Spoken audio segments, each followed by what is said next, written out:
Hey everyone, welcome back to the channel. In today's video, I'm going to show you how you can guys log into a Discovery card. So it's really simple and easy. First thing first, you have to search for Discover card login. Now you can use any search browser you want. I'm using Google Chrome, but you can use whichever you want.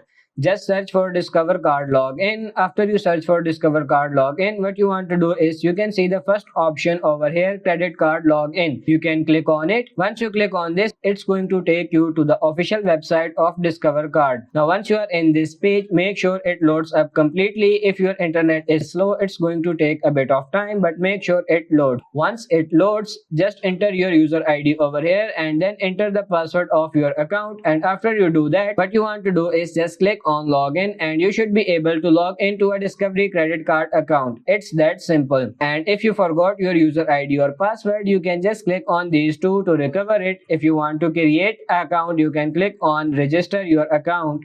If you want to activate your card, you can click on this. But that's simply how you can guys log into your Discover card account.